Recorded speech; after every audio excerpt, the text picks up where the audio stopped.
Senator Barrasso, I do want to begin where Senator Durbin just left off in those attacks from Senator Hawley this week. You met with Judge Ketanji Brown Jackson earlier this week, and you said, you didn't suggest how you were going to vote, but you said this should not be a process of character assassination. Is that what Senator Hawley was doing? Well, these hearings are going to, and the whole process is going to be fair, respectful, and thorough. I did meet with her, clearly very intelligent. We talked about judicial philosophy. I talked about Justice Scalia, that it's the Constitution, a legal document, not a living document. We had a very good meeting. I'm less concerned about her statements than I am about Chuck Schumer's statements. He said she's going to rule with empathy. A judge ought to be making decisions based on the law as written, not the way they feel about it. So he also said, check her record. And going through the record, there are some concerns that people have about her being perceived as soft on crime. That's all going to come out with the hearings, but they're going to be respectful, they're going to be thorough, and they're going to be fair, George. But do you think Senator Hawley's attacks were fair? Well, he's going to have his opportunity to question the judge, as will all of the members of the committee. The last time we had a hearing with Kavanaugh, he was accused of being a serial rapist on no evidence whatsoever.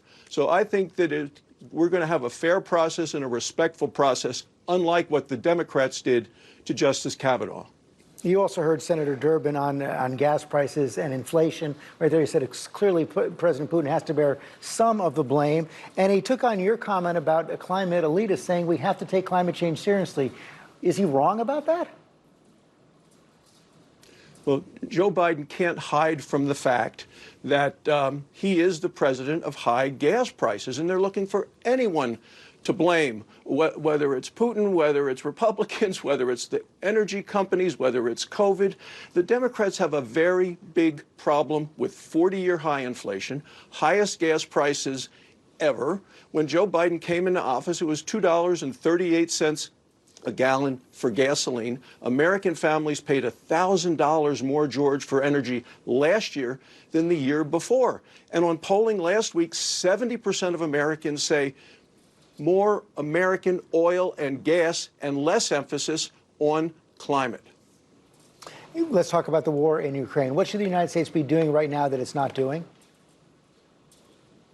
Well, first, you just had Senator Durbin on. He and I were in Ukraine together in 2014, the day that Russia took Crimea.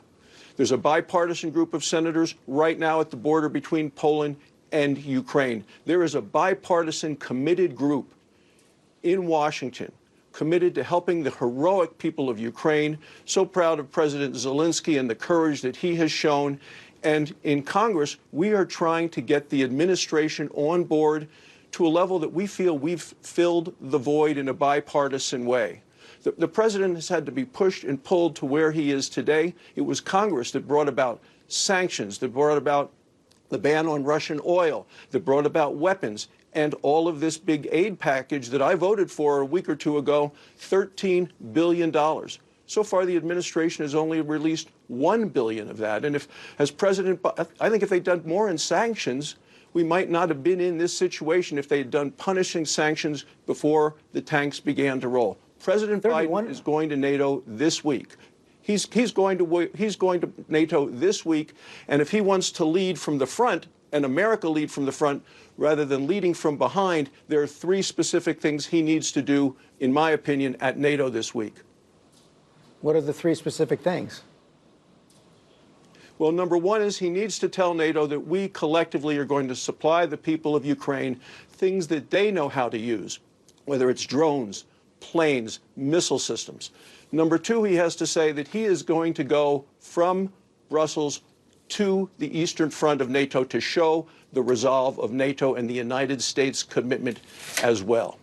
And third, he needs to say to the people of Europe who are really in a tough situation with regard to energy and the dependence that they have on Russian energy, that we are going to increase the exporting of liquefied natural gas from America to them. Even Germany has come up to the fact that they said, look, energy security, George, is much more important than climate zealotry. The president needs to lead by saying we're going to increase production of oil and natural gas in the United States. We're going to send it to you. And that's what leadership is all about. I have legislation in a bipartisan way to make that possible. Senator Barrasso, thanks very much for your time this morning. Thank you, George.